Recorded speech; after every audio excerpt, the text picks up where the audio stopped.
Very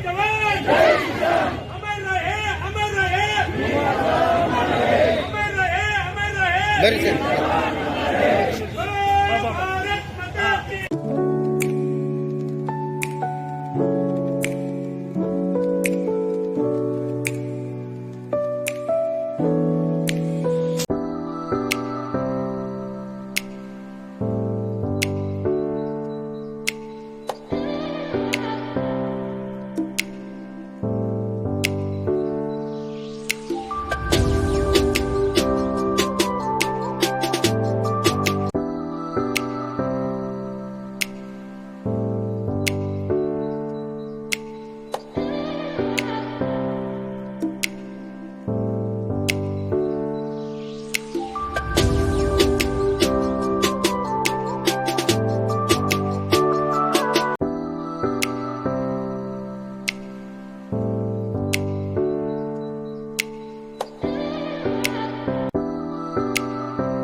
ಎಲ್ಲ ಯೋಧರಿಗೆ ಇವತ್ತೇನು ಕಾರ್ಗಿಲ್ ವಿಜಯೋತ್ಸವವನ್ನು ಮಾಡಿದಂಥ ಎಲ್ಲ ವೀರ ಸೈನಿಕರಿಗೆ ನಮನಗಳನ್ನು ಸಲ್ಲಿಸ್ತಾ ನಮ್ಮ ಭಾರತ ದೇಶ ಸೈನಿಕರು ಮತ್ತು ರೈತರು ಎರಡೂ ವರ್ಗಗಳನ್ನು ಮೇಲೆತ್ತ ಈ ಭಾರತ ದೇಶವನ್ನು ಮೇಲೆತ್ತ ಕಾರ್ಯಕ್ರಮ ಎರಡೂ ಜೈ ಜವಾನ್ ಜೈ ಕಿಸಾನ್ ಮಾಡ್ತಾರೆ.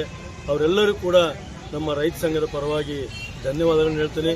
ಮತ್ತು ವೀರಮರಣವನ್ನು ಹೊಂದಿದಂಥ ಎಲ್ಲರಿಗೂ ಕೂಡ ನಮನಗಳನ್ನು ಸಲ್ಲಿಸಂಥ ಕಾರ್ಯಕ್ರಮ ಇವತ್ತು ಬಳ್ಳಾರಿಯಲ್ಲಿ ನಡೆದಿದೆ. ಅವರೆಲ್ಲರಿಗೂ ಕೂಡ ದೇವರು ಅವರ ಕುಟುಂಬಕ್ಕೆ ಆರೋಗ್ಯ ಐಶ್ವರ್ಯವನ್ನು ಕೊಡಲಿ ಅಂತೇಳಿ ಹೇಳ್ತಾ ನನ್ನ ಪ್ರಹ್ಲಾದ್ ರೆಡ್ಡಿ ಅಂತ ನಾನು ಕಲ್ಯಾಣ ಕರ್ನಾಟಕ ಮಾಜಿ ಅರೆ ಸೈನ್ಯ ಸಂಘದ ಜನರಲ್ ಸೆಕ್ರೆಟರಿ ಆಗಿ ಕೆಲಸ ಮಾಡ್ತೀನಿ. ಸರ್, ಇವತ್ತು ಜುಲೈ 26 ಕಾರ್ಗಿಲ್ ವಿಜಯೋತ್ಸವ ದಿವಸ ಅಂತ ಮಾಡ್ತೀವಿ. ಸುಮಾರು 26 ವರ್ಷಗಳಿಂದ ಈ ಕಾರ್ಯಕ್ರಮವನ್ನು ನಾವು ಮಾಡ್ತಾ ಇದ್ದೀವಿ. ನಮಗೆ ಸಹಯೋಗವಾಗಿ ನಮ್ಮ ರೈತ ಸಂಘಗಳು, ವಿವಿಧ ಸಂಘಟನೆಗಳು ನಮಗೆ ಸಹಕಾರ ಕೊಡ್ತಿದ್ದಾವೆ. ಜುಲೈ 26 ಯಾಕೆ ಕಾರ್ಗಿಲ್ ವಿಜಯೋತ್ಸವ ಮಾಡ್ತೀವಿ ಅಂದರೆ, ನಮಗೆ ಭಾರತ ಮತ್ತು ಪಾಕಿಸ್ತಾನವು ನಮ್ಮ ಭಾರತದ 2 ಕಿಲೋಮೀಟರ್ ಭಾಗದಲ್ಲಿರುವಂತಹ ಒಂದು ಜಾಗವನ್ನು ಆಕ್ರಮಿಸಿಕೊಂಡಿತ್ತು. ಆ ಜಾಗವನ್ನು ಪಡೆದುಕೊಳ್ಳಲು ಆ ಜುಲೈ 26ರಂದು ಅವರ ಮೇಲೆ ಯುದ್ಧ ಮಾಡಿ ಆ ಜಾಗವನ್ನು ಪಡ್ಕೊಂಡಿರ್ತೀವಿ. ಆ ದಿನಾಂಕದ ನೆಪವಾಗಿ ನಾವು ಇವತ್ತು ಕಾರ್ಗಿಲ್ ವಿಜಯ ದಿವಸ ಅಂತ ಮಾಡ್ತೀವಿ ಸರ್. ಅದು ಸುಮಾರು 16,500 ಅಡಿಗಳ ಉದ್ದದ ಮೇಲ್ಗಡೆ ಇರುವಂಥ ಟಾಪಲ್ಲಿರುವಂಥ ಜಾಗ ಸರ್. ಅದು ಕೇವಲ 5,000 ಮೀಟರ್ ಇತ್ತು ಸರ್.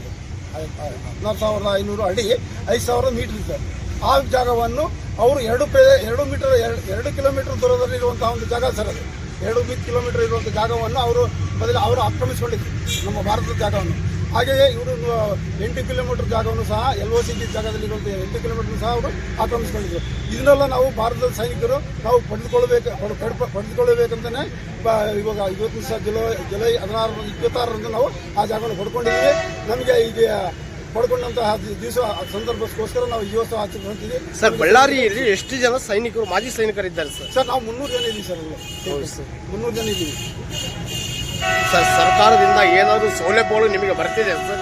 ಸರ್ಕಾರದಿಂದ ಸೌಲಭ್ಯಗಳನ್ನು ಕೊಡ್ತಿದ್ದಾರೆ ಸರ್.